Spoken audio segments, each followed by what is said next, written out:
Sarap pa. Yan.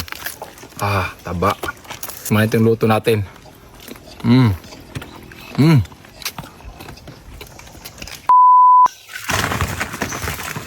So yun mga katapang, magluluto ako ngayon ng pasayan para pagsalusaluhan namin mga nagtatrabaho dito sa Riz House. Dahil tapos na sila sa pagbako dito sa Riz House, lulutuan ko sila ng mga malaking pasayan. Sakto, yung iba di pa nakatikim ng ganito kalaking pasayan. Ayun o, laki oh. So iba yung style na pagluto natin ngayon mga katapang. Lulutuin natin sa loob ng kawayan. So, tatanggalin pa natin to ng bigote. Ayan oh. Grabe, ang laki. Oh. Sinadya ko mga katapang na mababa lang yung bako dyan para makita yung view. Ganito yung gusto kong buhay mga katapang. Tahimik lang, mapayapa, walang maingay, ibon lang yung maingay.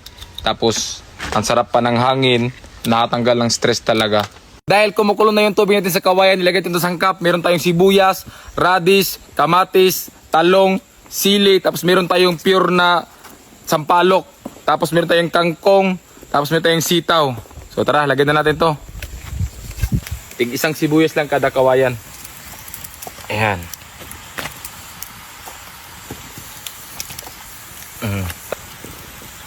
Ayan.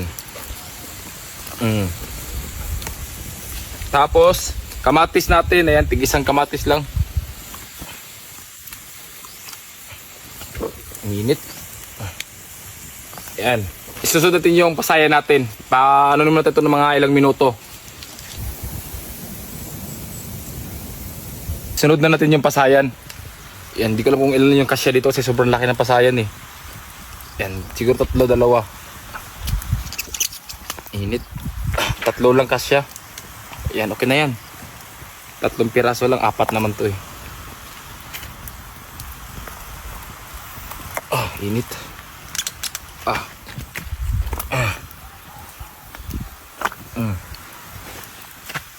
Di malag, ubos to lahat. Mag-ihaw na lang kami yung natira. Ayan. Ayan, tig 3 piraso lang. Ayan, takpan natin ulit.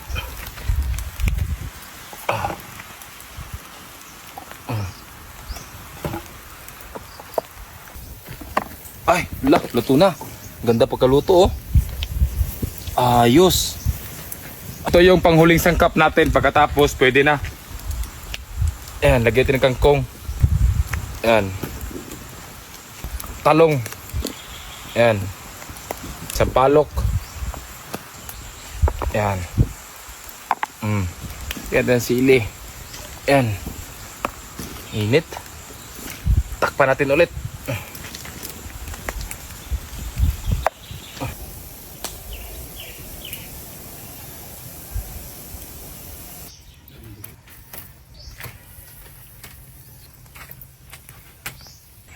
Ayan mga tapang, luto na. Tikman natin. Grabe, ang ganda oh.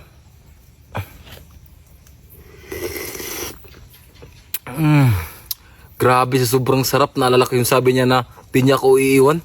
Dapat di ko ito pinasarap para di ko maalala. Grabe, sarap. Tingnan yung kulay oh. Pwede na, kainan na.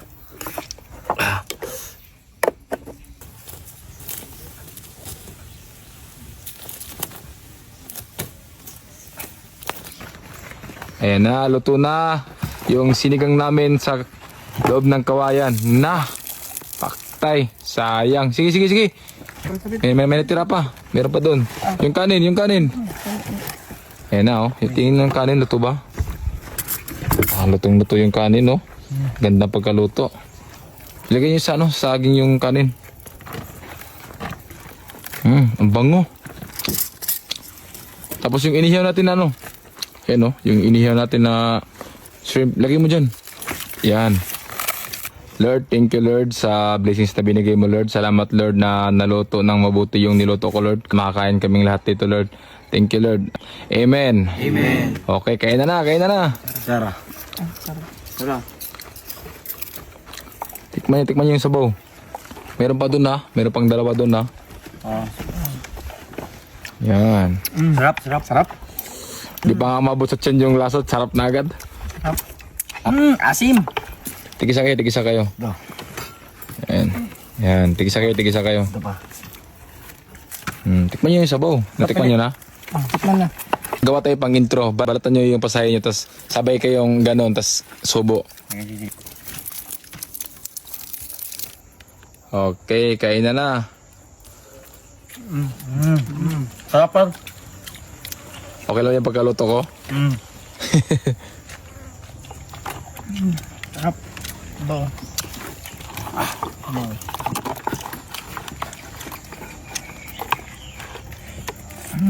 Asin. Ang asim, malamang sinigang yan eh. Sarap. Ang tubo ko. Ang asim daw, malamang sinigang. Par. Kain lang muna kayo dyan para sa inyo yan mga Ang sarap bossing. na nagluto par.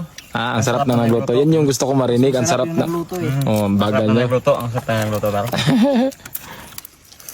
Mati yung sabaw oh.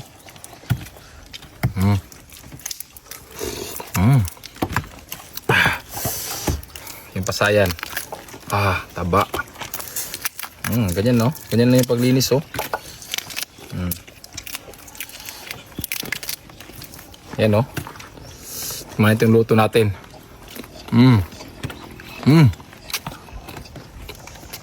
Sawa. Sarap.